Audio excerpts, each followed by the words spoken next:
তো বন্ধুরা, আজকের ভিডিওটা এখন থেকে শুরু করছি। আর সকাল সকাল চলে এসেছি, মানে সকাল সকাল একদমই না, অনেকটাই দেরি হয়ে গেছে আজকে। তো মায়ের ঠাকুর ঘরটা পরিষ্কার করে নেবো। আর আমি ভিডিও শুরু করলেই চারিদিকে নয়েজ চলে আসে, তো নয়েজটা ইগনোর করো, তোমরা ভিডিওটা দেখো। তো প্রথমেই মায়ের মন্দিরটা সুন্দর করে পরিষ্কার করে নেবো, বাসি ফুল ফেলে দেবো, তারপর ঠাকুর ঘরটা জল দিয়ে মুছবো এবং তারপর আমি স্নান করতে যাব। আর স্নান করা হয়ে গেলে আনন্দময়ী মাকে নতুন শাড়ি পরাবো এবং নতুনভাবে সাজাবো। তো সবটাই তোমাদের সঙ্গে শেয়ার করছি। ভিডিওটা একদম শুরু থেকে শেষ অবধি দেখতে থাকো, কেউ স্কিপ করো না। আর যদি ভিডিওটা ভালো লাগে অবশ্যই লাইক করে দিও, আর কমেন্ট করে অবশ্যই তোমরা জানাতে পারো যে কী ধরনের ভিডিও আমি বানাবো। তো বন্ধুরা, আমার স্নান হয়ে গেছে এবং আমি ঠাকুর ঘরও পরিষ্কার করে নিয়েছি। আর আজকে মাকে কিন্তু এই হলুদ কালারের শাড়িটাই পরাবো। আনন্দময়ী মাকে শাড়ি গয়না পরিয়ে দিয়েছি। তো তোমাদের ভালো করে একবার দেখিয়ে দিই আনন্দময়ী মাকে কেমন সাজিয়েছি। মা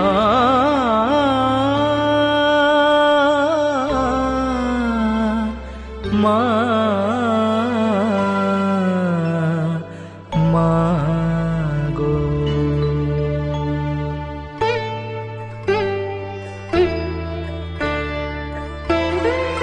আজকে অনেক নীলকণ্ঠ ফুল হয়েছিল, তো ভাবলাম আনন্দময়ী মাকে নীলকণ্ঠ ফুলের মালা গেঁথে পরিয়ে দিই।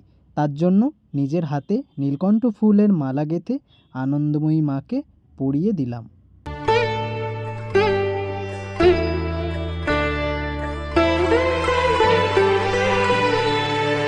আমি তাই কালো রূপ ভালোবাসি, আমি তাই পুরো ঠাকুরঘর ফুল দিয়ে সুন্দর করে সাজিয়ে দিয়েছি। এবার আনন্দময়ী মাকে আরতি করব এবং ভোগ নিবেদন করব। ভালোবাসি শ্যামা মনোমোহিনী লোকেশী ভালোবাসি, আমি তাই কালো রূপ ভালোবাসি, আমি তাই কালো রূপ ভালোবাসি। মায়ের জন্য আজকে রসগোল্লা আনা হয়েছে, রসগোল্লা দিয়েই মায়ের পুজো হবে।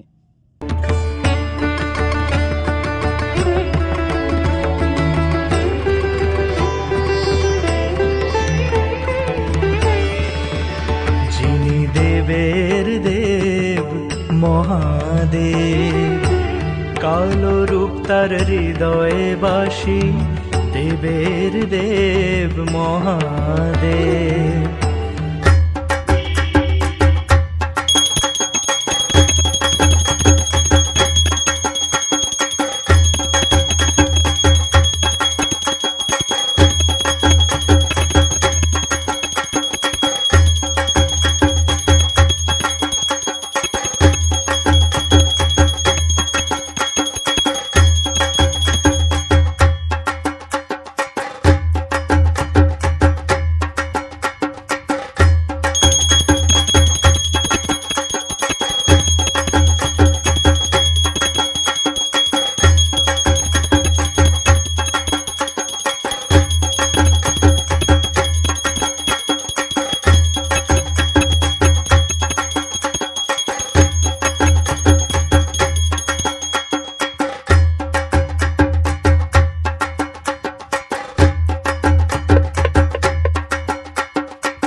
বন্ধুরা, আজকে আনন্দময়ী মায়ের কিভাবে পুজো করলাম সেটাই তোমাদের সঙ্গে শেয়ার করেছি।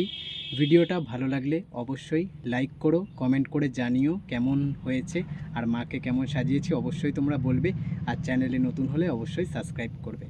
জয় আনন্দময়ী মায়ের জয়।